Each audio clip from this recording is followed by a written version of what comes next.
अब बेटा हम देखेंगे bond formation between ions and bond formation between similar atoms. हमने मुख्तलिफ कंपाउंड्स देखे हैं, कुछ जो बॉन्डिंग होती है वो डिफरेंट एटम्स के दरमियान केमिकल बॉन्ड बना होता है, यहाँ पर समटाइम्स सिमिलर एटम्स के दरमियान भी बॉन्ड बना हुआ होता है। तो बॉन्ड फॉर्मेशन बिटवीन आयंस कैसे होती है और bond formation between similar atoms कैसे होती है। आयंस के दरमियान जब भी बेटा बॉन्ड बनता है तो वो इलेक्ट्रोस्टैटिक फोर्सेस ऑफ अट्रैक्शन की वजह से बनता है। इसमें क्या होता है कि एक इलेक्ट्रोनेगेटिविटी डिफरेंस जो है वो दोनों एटम्स का वो ज़्यादा होता है।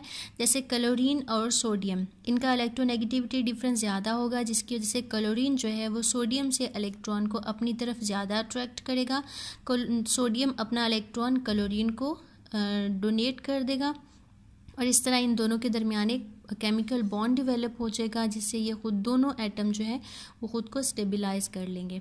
तो आयंस के दरमियान जब भी केमिकल बॉन्ड बनता है तो वो इलेक्ट्रोस्टैटिक फोर्सेस ऑफ अट्रैक्शन की वजह से बनता है, जबकि जब भी केमिकल बॉन्ड सिमिलर एटम्स के दरमियान बनता है जिनमें कोई इलेक्ट्रोनेगेटिविटी डिफरेंस नहीं होता, जितनी इस हाइड्रोजन की इलेक्ट्रोनेगेटिविटी है इस हाइड्रोजन की भी उतनी ही है। तो जब सिमिलर एटम्स के दरमियान बॉन्ड बनता है या फिर ऐसे एटम्स जिनकी इलेक्ट्रोनेगेटिविटी में बहुत माइनर डिफरेंस होता है, तो ऐसे एटम्स जो हैं वो इलेक्ट्रॉन्स को शेयर करके केमिकल बॉन्ड बनाते हैं।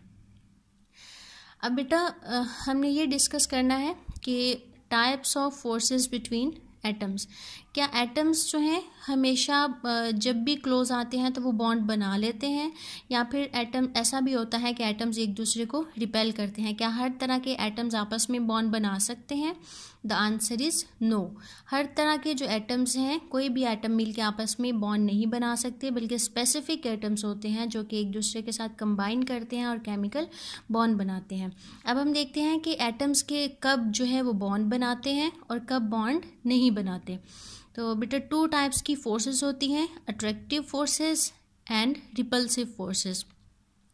जब भी टू एटम्स एक दूसरे के क्लोज आएंगे तो अगर उनमें अट्रैक्टिव फोर्सेस डिवेलप होंगी, एटम्स के इलेक्ट्रॉन्स जो हैं वो एक दूसरे को अट्रैक्ट करेंगे, तो एटम के दरमियान बॉन्ड फॉर्मेशन होगी, एटम के दरमियान जो केमिकल बॉन्ड है वो फॉर्म हो जाएगा।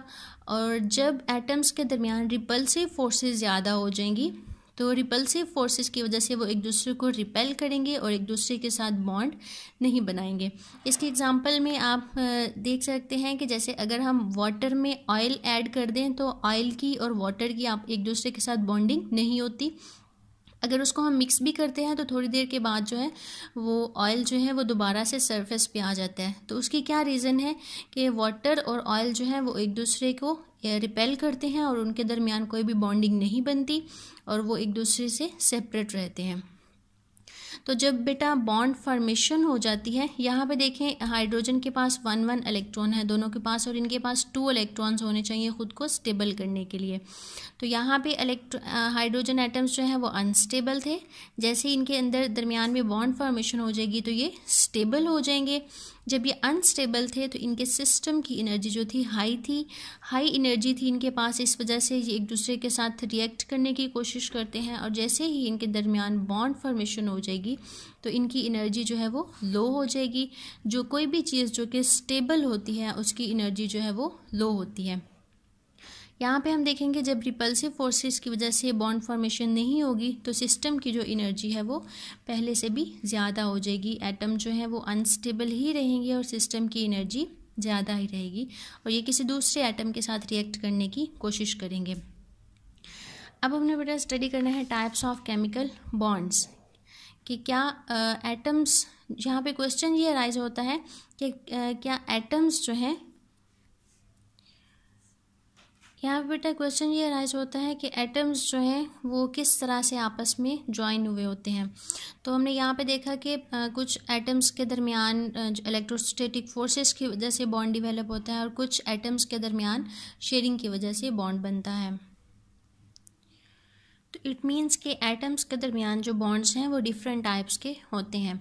इसके लिए पहले हम पढ़ेंगे बॉन्डिंग इलेक्ट्रॉन्स, कि बॉन्डिंग इलेक्ट्रॉन्स हम किन्हें कहते हैं।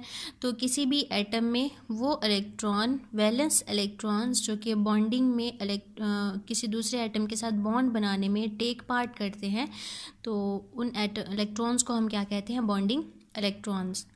और बॉन्डिंग इलेक्ट्रॉन्स हमेशा कौन से होते हैं, जो सबसे आउटर मोस्ट शेल में होते हैं। जो वैलेंस शेल में इलेक्ट्रॉन्स होते हैं हमेशा वही बॉन्डिंग में टेक पार्ट करते हैं, वही दूसरे एटम्स के साथ रिएक्ट करते हैं और बॉन्ड बनाते हैं।